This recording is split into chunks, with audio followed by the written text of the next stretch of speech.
오늘 설교에는 선물이 있어요.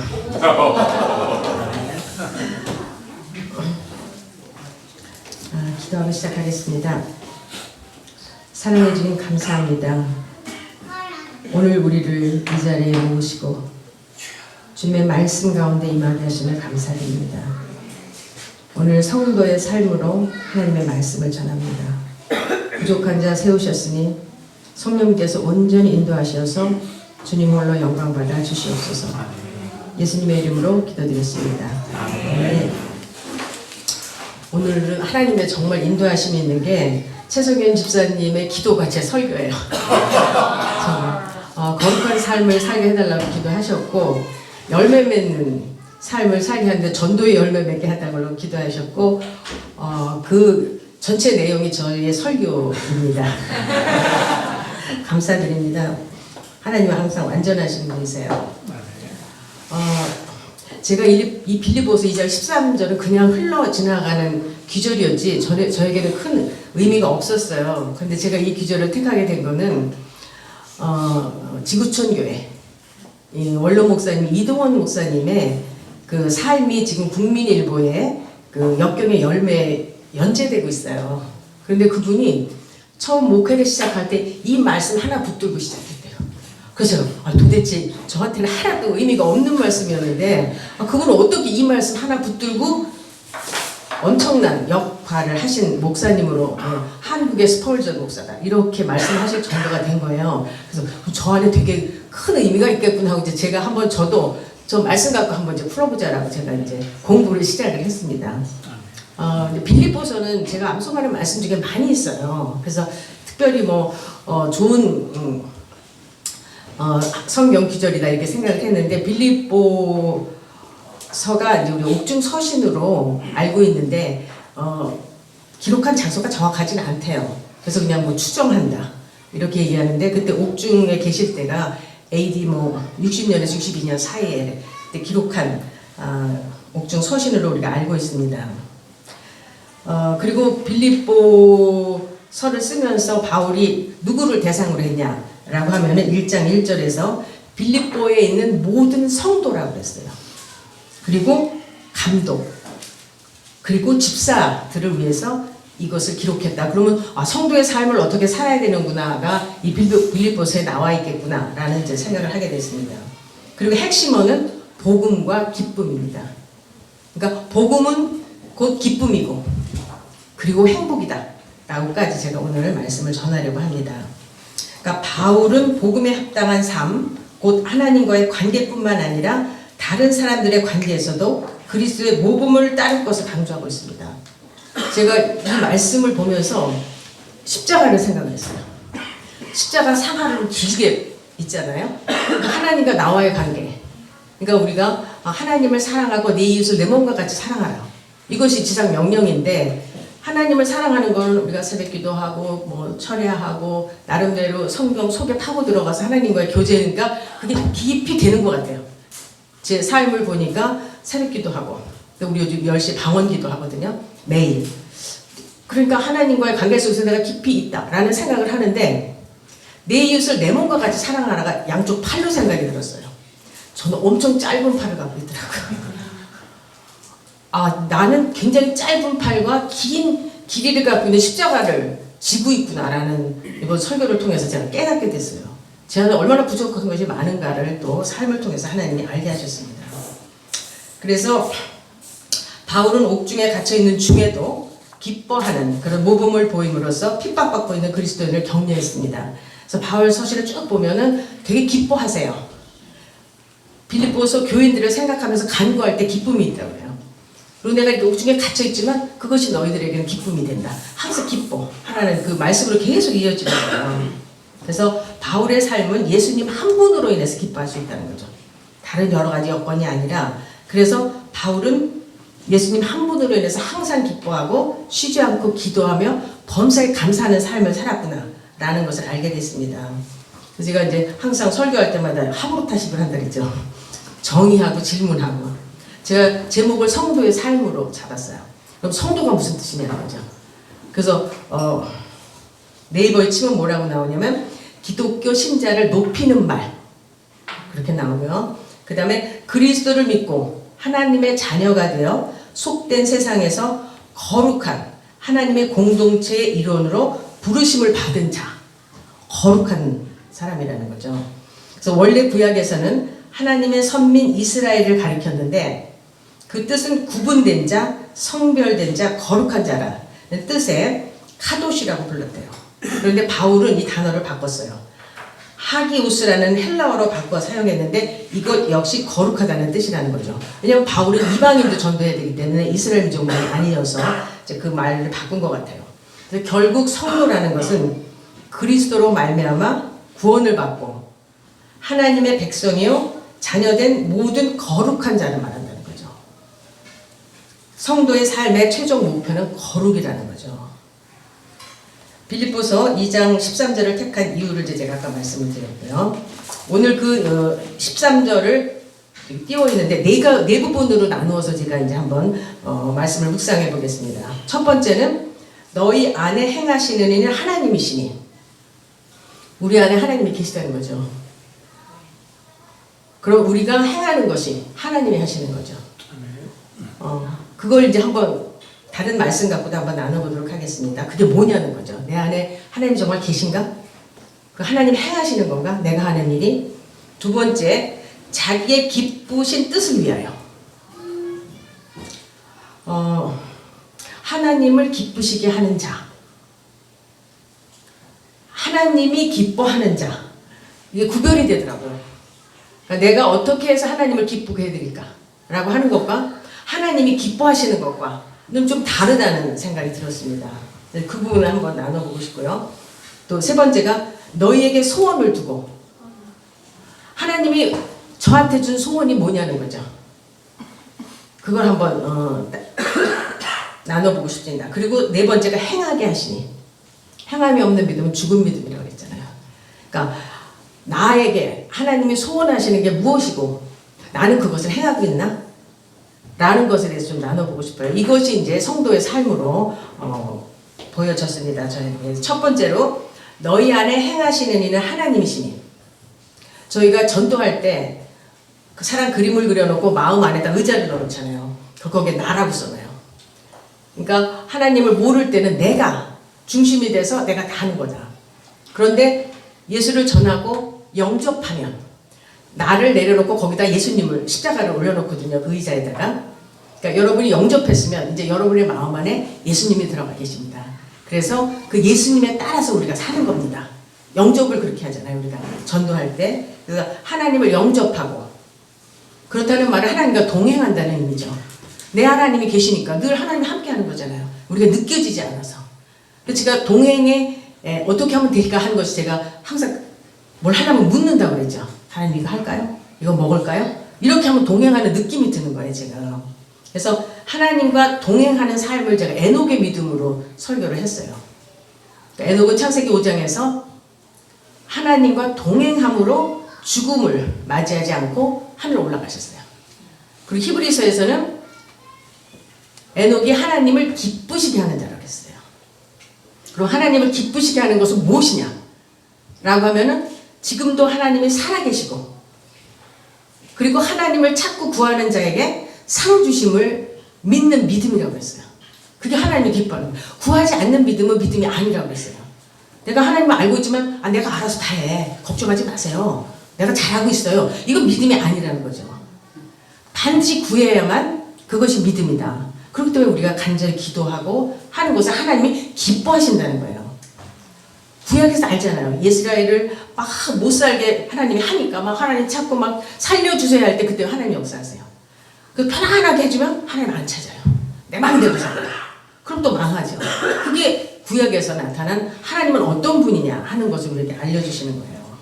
그래서 여기에서 적절한 성경 말씀을 제가 찾았는데, 이제부터 이제 성경 기절을 암송하는 사람한테 선물이 갑니다.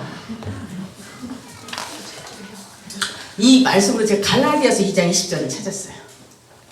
갈라디아 2장 20절 암송하는 분 손 들어주세요. 상이 있어서. 아무도 없죠? 있어요 저기. 우리 김민경 목사님 일어나서 해주세요.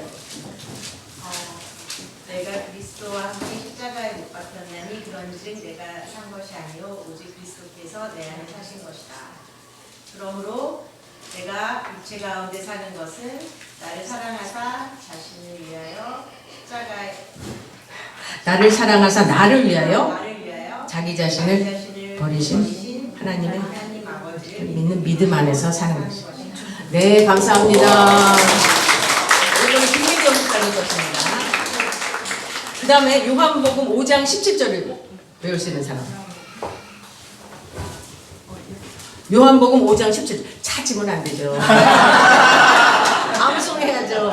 너희가 내 안에 거하고 내 말이 너희 안에 거하면 무엇이든지 원하는 대로 구하라. 그리하면 이루리라. 말씀입니다. 또 있습니다. 마태복음 6장 33절 말씀. 우리 가정에서 외우는 말씀이에요. 이거는 우리 김선윤. 그런즉 너희는 먼저 그의 나라와 그의 의를 구하라. 그리하면 이 모든 것을 너희에게서 하시리라. 네, 우리 이거는 김선윤의 성공입니다. 제가 어려서부터 암송을 많이 시켰어요. 10가지가 있어요. 그 중에 하나에게. 그러니까 잘 기억하세요. 그 다음에 두 번째가 자기의 기쁘신 뜻을 위하여. 하나님의 기쁘신 뜻이 무엇일까? 우리가 어떻게 해야 하나님을 기쁘게 한다는 것은 에녹의 믿음을 통해서 알았어요. 그런데 하나님이 나에게 내가 무엇을 했을 때 기뻐하실까? 다 다를 것 같아요. 사람마다. 그걸 분별해야 되죠. 그 분별이 로마서 12장 2절이에요. 상 하나 남았습니다. 네, 해요. 너희는 이 세대를 본받지 말고 오직 마음을 새롭게 함으로 변화를 받아 하나님의 선하시고 기뻐하시고 온전하신 뜻이 무엇인지 분별하도록 하라. 네, 마지막 선물은 지금 대단하네. 더 가져올 걸 잘못했네. 하나님의 뜻을 제대로 분별하려면 하나님의 선하시고 기뻐하시고 온전한 뜻이 무엇인가를 분별하라고 했어요. 앞에 조건이 있어요. 너희는 이 세대를 본받지 말고 오직 마음을 새롭게 함으로 변화를 받아. 이게 뭐예요? 거듭남이에요. 성령님의 인도하심 없으면 우리가 이걸 분별할 수가 없어요. 제가 성령의 거듭남으로 우리 어떻게 변화해야 된다 하는 걸 제 개인 간증을 통해서 두 번의 거듭남이라는 설교를 제가 했습니다. 근데 그때 두 번의 거듭남을 설교하면서 제 경험을 가지고만 설교했어요. 그랬더니 어떤 분이 그 설교를 듣고 어떻게 거듭나는지를 알려달라는 거예요. 그 사람마다 다 다른데 그걸 어떻게 알려주나 이제 막 고민하고 제가 우리 신동엽 목사님께 목사님이 설교해 주세요. 저는 이걸 못하겠습니다. 그랬는데 다른 분들의 부르심의 거듭남을 설교하는 걸 제가 많이 들었어요. 그랬더니 특별히 그렇게 기억하는 사람도 있지만 그렇지 않은 사람도 있다는 거예요. 근데 무엇으로 거듭남을 알 수 있느냐 하면 열매로 알 수 있다. 그 사람의 삶으로 나타나는 걸 보면 그 사람이 거듭났는지 아닌지 알 수 있다. 이렇게 말씀해 주시니까 제가 너무 편안했어요. 저의 경우는 특별한 그런 시간도 기억할 수 있을 정도의 그런 삶의 변화를 줬는데 그렇지 않은 많은 사람들은 성경 말씀을 통해서 자연스럽게 말씀이 들어가서 성령님을 만나고 그 성령님의 인도하심으로 나타난 결과는 그 사람의 삶 속에서 어떻게 열매를 맺고 있는가가 결정할 수 있다는 거예요. 그래서 이렇게 하나님을 기쁘게 하는 것은 각자의 사람에 따라서 다르다. 그리고 선하시고 기뻐하시고 온전한 뜻을 분별하라고 했어요. 성령님께서 하세요. 제가 그 말씀을 암송하면서 항상 선한 게 뭐지? 기뻐하는 게 뭐지? 온전한 게 뭐지? 이걸 늘 묵상했어요. 근데 그 선함에 대해서 신동엽 목사님의 설교를 듣고 깜짝 놀랐어요. 나는 선함은 그냥 착하게 하는 거. 도덕적으로 잘 우리 인간적으로 생각하는 걸 살면 된다라고 했는데 목사님의 설교에서 그 선함의 하나님의 선하심이 뭐냐 하는 것을 말씀하실 때 탕자의 비유를 했어요. 기억하시죠? 깜짝 놀랐어요. 탕자가 모든 악한 짓을 다 하고 아버지한테 돌아왔을 때 아버지는 그것에 대해 정죄 하나지 않고 기다리고 잔치를 베풀고 그것이 하나님의 사랑이고 무한한 그 하나님의 선하심이라는 거를 제가 알고 야, 내가 생각했던 선한 것은 엄청 아주 피상적이고 가벼운 것이었구나. 하나님의 선하심은 우리가 상상할 수 없을 정도의 것이고 구하라고 그랬잖아요. 그게 믿음이라고 그랬는데 탕자는 저 같으면 아버지한테 못 가죠. 내가 어떻게 얼굴을 들고 가. 낯짝이 있지.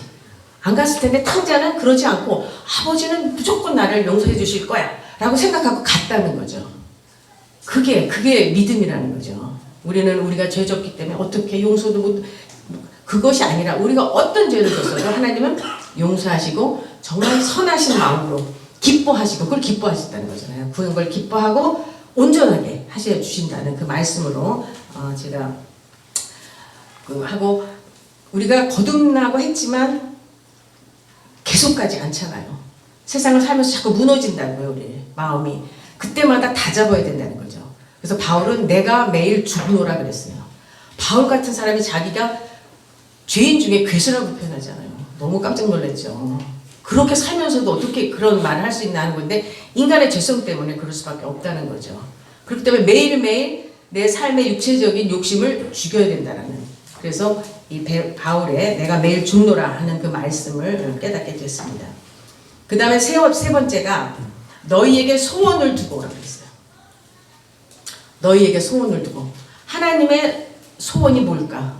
나를 향한 하나님의 소원이 뭘까? 라는 걸 생각을 해봤어요. 그러니까 저는 말씀을 통해서 그리스도의 증인되는 삶과 전도하는 삶으로 이제 저는 그 말씀을 받았습니다. 그래서 사도행전 1장 8절 암송하는 분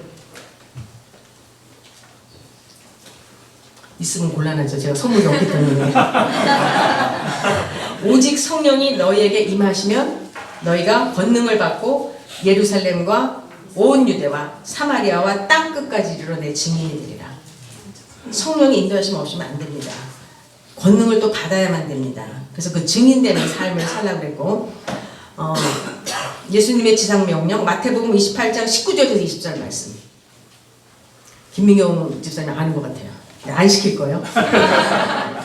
그러므로 너희는 가서 모든 민족으로 제자를 삼아 아버지와 아들과 성령의 이름으로 세례를 베풀고 내가 너희에게 분부한 모든 것을 가르쳐 지키게 하라.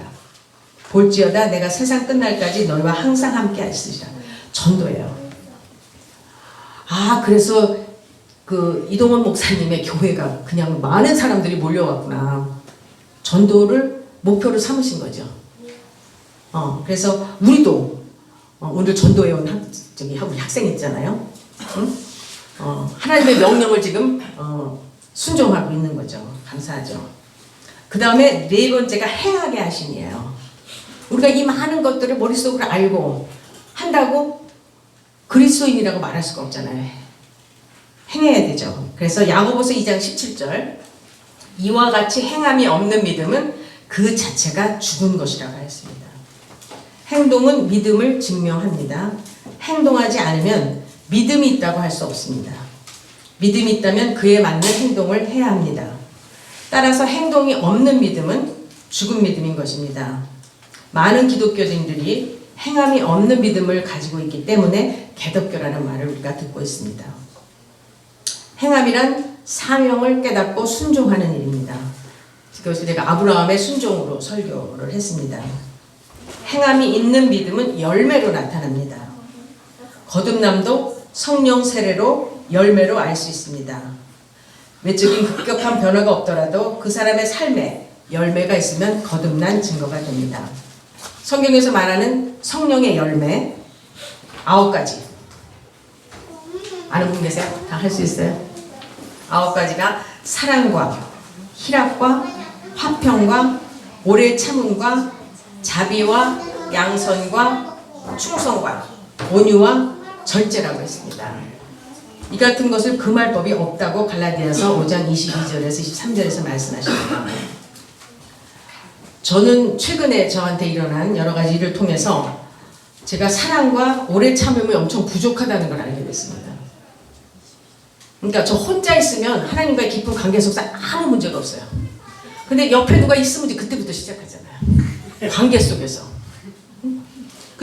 저는 이렇게 제가 오래 참는다 이런 게 나한테 부족하다고 한 번도 생각해 본 적이 없어요. 그런데 누구와의 관계 속에서 보니까 제가 오래 못 참고 있더라고요. 그래서 그동안 노숙자 사역을 제 개인적으로 했어요. 근데 그 가운데서 제가 이게 부족하기 때문에 문제가 발생한 거예요.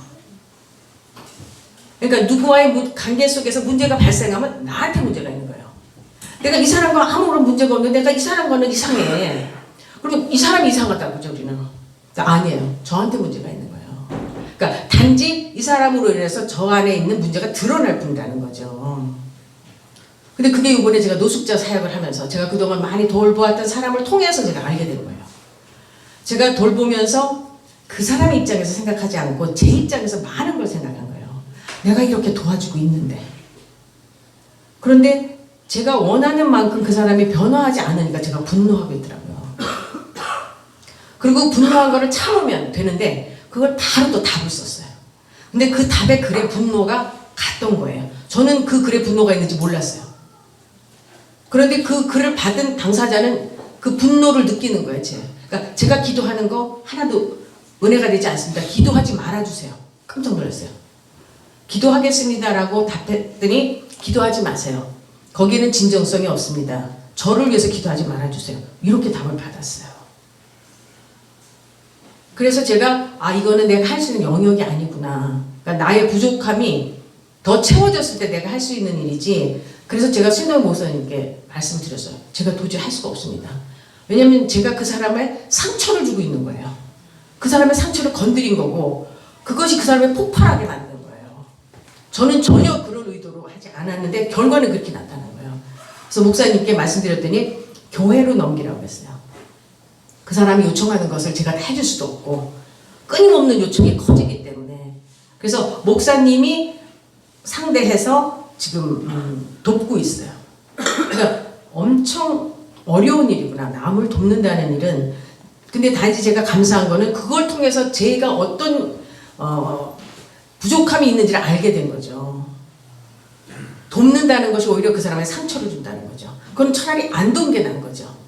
남을 돕는다는 것이 얼마나 힘들고 그 사람을 온전히 이해했을 때 그러니까 목사님이 말씀하신 선하심 하나님의 선하심 같은 그렇게 탕자라도 돌아오면 바로 사랑을 줄 수 있는 그런 믿음 안에서 우리가 도울 수 있는 거지 그냥 우리가 생각하는 인간적인 그 부분에서 도왔을 때는 전혀 열매가 없다라는 제가 생각을 했기 때문에 관계 속에서 내가 드러난다.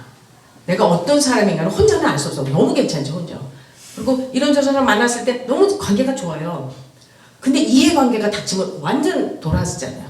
근데 거기에도 제 문제가 있는 거죠. 그 안에서 내가 어떻게 분노했고 어떻게 오래 참지 못했고 이런 것들이 이제 드러나게 된다는 거죠. 그래서 이번에 여러 가지 사건을 통해서 제가 할 수 있는 일과 할 수 없는 일이 있구나라는 것을 이제 알게 됐습니다. 그리고 성령을 받은 사람에게 나타나는 9가지 열매가 있어요.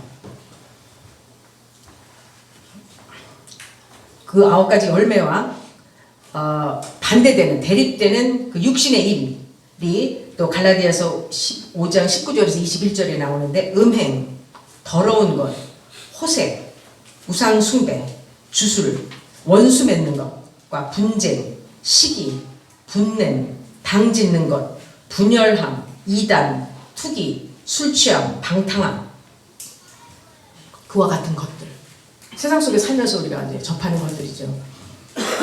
그건 열매 맺는 삶이 아닌 거죠. 예수 그리스도의 사람들은 육체와 함께 그 정욕과 탐심을 십자가에 못 박았습니다. 성령의 열매는 성령으로 행할 때에만 가능한 것입니다. 신동엽 목사님께서 어제 전체 교인들에게 보내주신 말씀 중에서 보신 분 있어요? 네. 미국의 한 그리스도인은 다음에 7가지 열매가 맺혀야 성경하는 그리스도인이라고 정의했다고 했습니다. 뭐예요? 읽은 사람. 아무도 안 읽었어요? 이건 더 큰 선물을 줘야 되는데. success라고 했어요. success. 그래서 그 success의 앞에 S, U, C, C, E, S, S를 salvation, 구원이라고 했고요. understanding, 이해. commitment, 헌신. character, 성품. enthusiasm, 열정. sacrifice, 희생. service, 봉사라고 했어요. 성경 말씀으로 우리가 설명했던 것보다 훨씬 세상적인 용어로 하니까 딱 와서 닿잖아요. 이 석세스예요. 단어의 앞글자를 딴 이 success는 이제 성공인데 성공한 자가 행복한 자죠. 저는 이번 학기에 청주 순복음 신학원에서 웨슬리의 행복론을 듣고 있어요. 청강하고 있어요. 제가 지금부터 하는 설교는 그냥 눈을 감고 마음으로 한번 들어보세요. 그리고 거룩하고 행복하고 그런 마음이 여러분한테 느껴질 수 있도록 한번 기도하면서 눈을 감고 들어보시기 바랍니다. 기독교는 행복입니다. 시편 1편 1절에서 3절 말씀입니다. 복 있는 사람은, 행복한 사람은 악인의 꾀를 따르지 아니하며 죄인의 길에 서지 아니하며 오만한 자의 자리에 앉지 아니하고 오직 여호와의 율법을 즐거워하여 그의 율법을 주야로 묵상하는도다. 그는 시냇가에 심은 나무가 철을 따라 열매를 맺으며 그 잎사귀가 마르지 않 같으니 그가 하는 모든 일이 다 형통하리로다. 기독교는 행복한 사람을 만드는 것입니다. 성령은 행복을 지속적으로 유지시키는 능력입니다.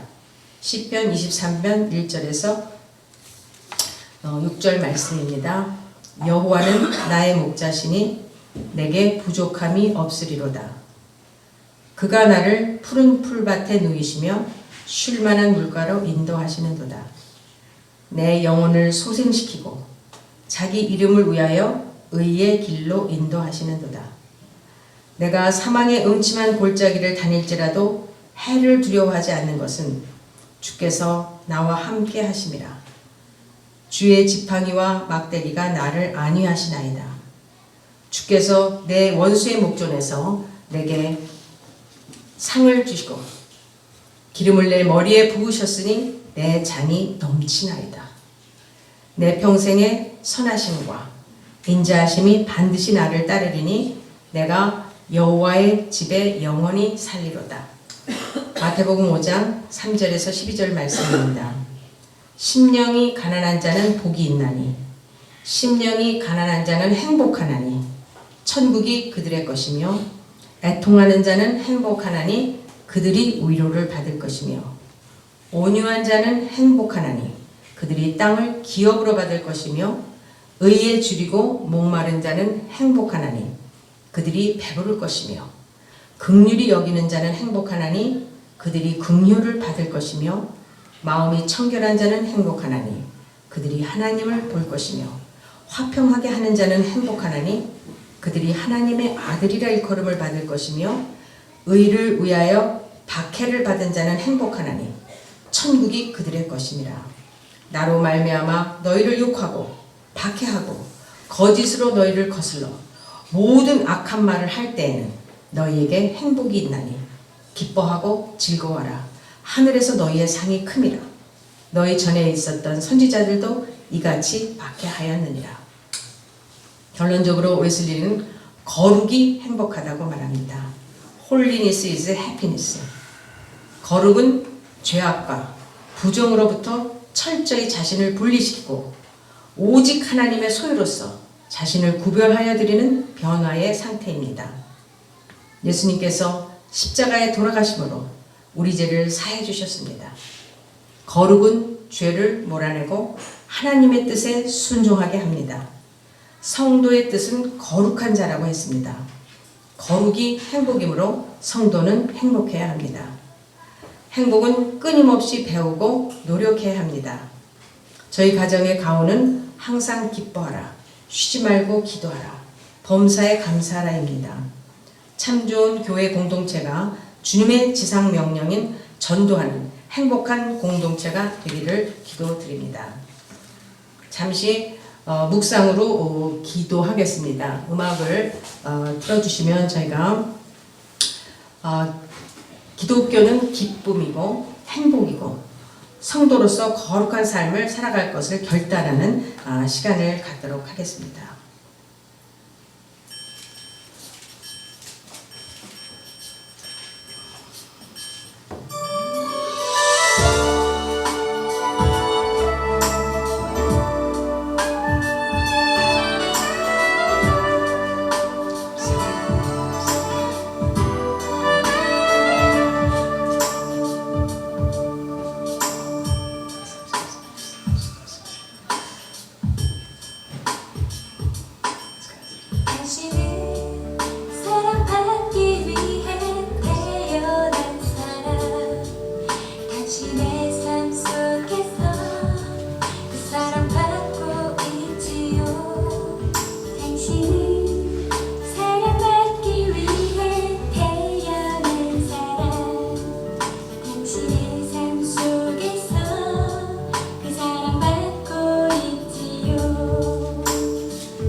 기도하시겠습니다.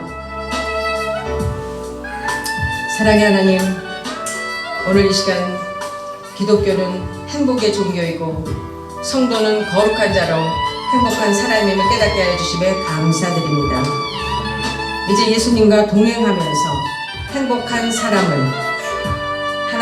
사람으로 그리스도의 증인된 삶으로 전도하는 크리스천이 될 것을 다짐합니다. 성령님의 인도하여 주시옵소서. 예수 그리스도의 이름으로 기도드렸습니다. 아멘. 네, 오늘 선물 받으실 분 나오세요. 네, 십자가예요. 선윤이는 어디 갔어요?